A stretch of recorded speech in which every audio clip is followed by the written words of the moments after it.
नम आंखें लिए एक नई के ऑफिस में शहर के सबसे बड़े बिजनेसमैन का लड़का, जिसपे शहर की सारी लड़कियां मरती थी, वो किसी राजकुमार या हीरो से कम नहीं है। आज वह बहुत उदास एक नई कंपनी के ऑफिस में पिछले 3 घंटों से एक मुलाकात के लिए बेचैन था। हर 15 मिनट में रिसेप्शन पर बैठी लड़की से बार बार पूछ रहा था, क्या सर फ्री हो गए? जिनकी तनख्वाह उसके ड्राइवर से भी कम थी, आज वह रिसेप्शनिस्ट उस लड़के पर चिल्लाकर बोली, अब अपनी जगह पर शांत से बैठे, जब वक्त आएगा मैं बाप को बता दूंगी।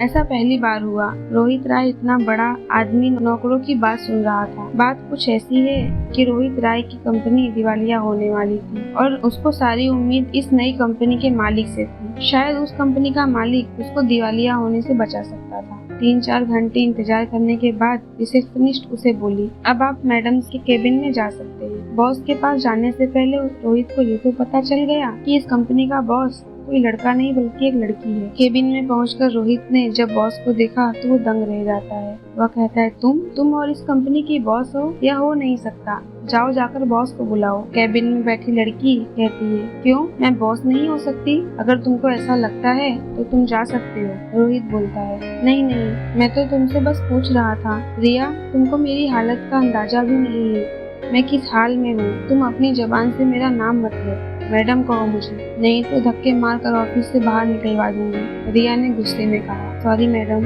अब ऐसी गलती नहीं होगी। रोहित ने जिल्लत भरी आवाज से कहा। रिया कहती है, मुझे तुम्हारे और तुम्हारी कंपनी के बारे में सारी जानकारी है, जाओ जाकर अपने बाप से कह दो, उनको बर्बाद होने से कोई नहीं रोक सकता। जो सब कुछ हुआ है वो मैंने ही किया है, यह बदला है मुझे धोखा देने का। धोखा? कैसा धोखा? रोहित ने नम आंखों से कहा, भूल गए तुम और तुम्हारे बाप ने मेरे साथ क्या किया था? ठोकर मार के मुझे भगाया था। तुम्हारे बाप ने तो मुझे गंदा खून तक कहा था। मेरे पूरे परिवार को अपना घर आधी रात में छोड़ के जाना पड़ा। इतना सब करके तुम भूल गए? ये तुम क्या कह रही हो रिया? मैंने तो ऐसा कुछ भी नहीं किया। मैं चाहकर भी उस रात अपना वादा पूरा नहीं कर पाया। बस इतनी सी बात, क्या तुम्हें नहीं पता क्या हुआ? रिया बोली, उस दिन मैं अपना सारा घर बार छोड़कर अपनी जिंदगी दांव पर लगाकर तुम्हारे पास आई थी। मैंने 4 घंटे तुम्हारा इंतजार किया। उस आधी रात में तूफान भी मुझे तुम्हारे पास आने से रोक नहीं सका। उस तेज बारिश में 4 घंटे खड़े खड़े मैंने अपने अरमानों को जलते देखा। तुम्हारे बाप ने धमकी दी, अगर मैं ये शहर छोड़कर नहीं जाती तो मेरी छोटी बहन किसी को मुंह दिखाने के काबिल नहीं रहेगी। तुम्हारा बाप 20 लोगों के साथ मेरे घर आया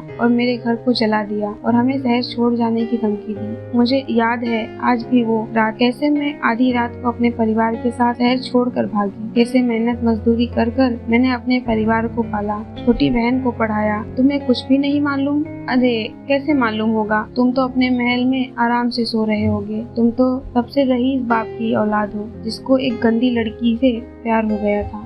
ये तुम क्या कह रही हो रिया? तुम्हारे साथ अगर सच में ये सब हुआ है तो मैं अपने बाप की शक्ल कभी नहीं देखूंगा। उस रात मेरे साथ क्या हुआ क्या तुमको पता है? जब मैं तुमसे मिलने आ रहा था तब मेरे पिता ने मुझे मेरी मरी माँ की कसम देकर रोक दिया। मैं चाहकर भी तुमसे मिलने नहीं आ पाया। तुम्हें पता है मैंने आज तक अपने पिता से बात नहीं की। तुमको मालूम नहीं मैंने कितनी कोशिश की तुमको ढूंढने की, कितनी बार मैंने अखबारों में छपवाया। तुमने पढ़ा होगा शायद। रोहित इंटरनेट से कुछ पेपर की कटिंग निकालकर रिया को दिखाता है। ये सब देखकर रिया के पैरों तले जमीन निकल जाती है, क्योंकि गुस्से में जिस आदमी को अपना सबसे बड़ा दुश्मन समझ रही थी और यह सोचकर उसने 10 साल गुजार दिए कि रोहित ने उसको धोखा दिया, आज वह यह सच समझ नहीं पा रही। दोनों एक दूसरे से लिपटकर जोर जोर से रोने लगे और अपना अतीत याद करने लगे। दोनों की आंखों में आंसू रुक नहीं रहे थे। 10 साल पहले रिया रोहित के ऑफिस में काम करने आई थी। बिजनेस में बहुत होशियार, एक सीधी सी लड़की जिसको अपने मालिक के लड़के से प्यार हो जाता है। रोहित भी रिया से बहुत प्यार करता है। दोनों एक दूसरे से शादी करने के लिए राजी हो जाते हैं, पर ये बात रोहित के पिताजी को पता चल जाती है। तब रोहित और रिया भागकर शादी करने का फैसला करते हैं। उस रात रोहित के पिता उसको घर में रोक लेते हैं, जिस रात वो घर छोड़कर भागने वाले थे, और रिया के घर में आग लगाकर शहर छोड़ जाने पर मजबूर कर देते हैं। दूसरे शहर में दर दर ठोकर खाकर बड़ी हुई रिया आज एक कंपनी की मालिक बन गई थी। वह रोहित की कंपनी को जब चाहे तब मसल सकती थी। इसी बात का बदला लेने के लिए रिया वापस शहर आई, पर जब रोहित के प्यार और सच्चाई का पता चला तो वह उससे गले लगाकर रोने लगी।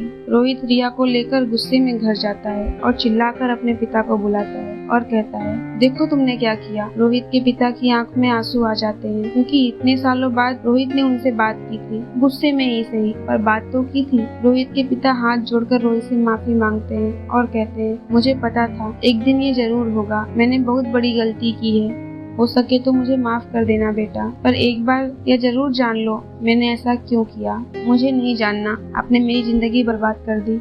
रोहित गुस्से में बोला, मैं एक बार जरूर सुनूंगी, आखिर मेरे घर जलाने की क्या वजह थी। रिया बोली। रोते हुए रोहित के पिता बोले, तुमको पता है तुम्हारी माँ और मेरी लव मैरिज थी, हम दोनों भी एक दूसरे से बहुत प्यार करते थे। मेरे पिता ने तुम्हारी माँ की और मेरी कुंडली एक बड़े पंडित को दिखाई और उन्होंने यह भविष्यवाणी की थी कि अगर हम दोनों की शादी हुई तुम्हारी माँ की जान जल्दी चली जाएगी, पर हम दोनों को इन सब पर भरोसा नहीं था और हमने शादी की। पर तुम्हारी माँ के जाने के बाद मुझे इन सब चीजों पे भरोसा हो गया। जब मुझे तुम्हारे बारे में पता चला तो मैंने भी तुम दोनों की कुंडली उसी पंडित को दिखाई और उस पंडित ने वही बात कही जो मेरे और तुम्हारी मम्मी के बारे में कही थी। जिस दुख से मैं गुजर रहा हूँ वही तुम लोगों को ना मिले, इसलिए मैंने ये सब किया। पर क्या पता है तुम्हें रिया कि तुम्हारी कंपनी इतनी बड़ी कैसे हो गई? वो अनजाना डोनर कौन है जिसने तुम्हारी कंपनी में इतना पैसा लगाया है? वह मैं हूँ। क्या आप? हाँ मैं। अपनी गलती का भुगतान जैसे हो सका मैंने किया, पर फिर भी मैं तुम दोनों से एक बार हाथ जोड़कर माफी मांगता हूँ। अब तीनों एक दूसरे से लिपट कर रोने लगी। आज सबकी जिंदगी के सारे दुख और गलतफहमी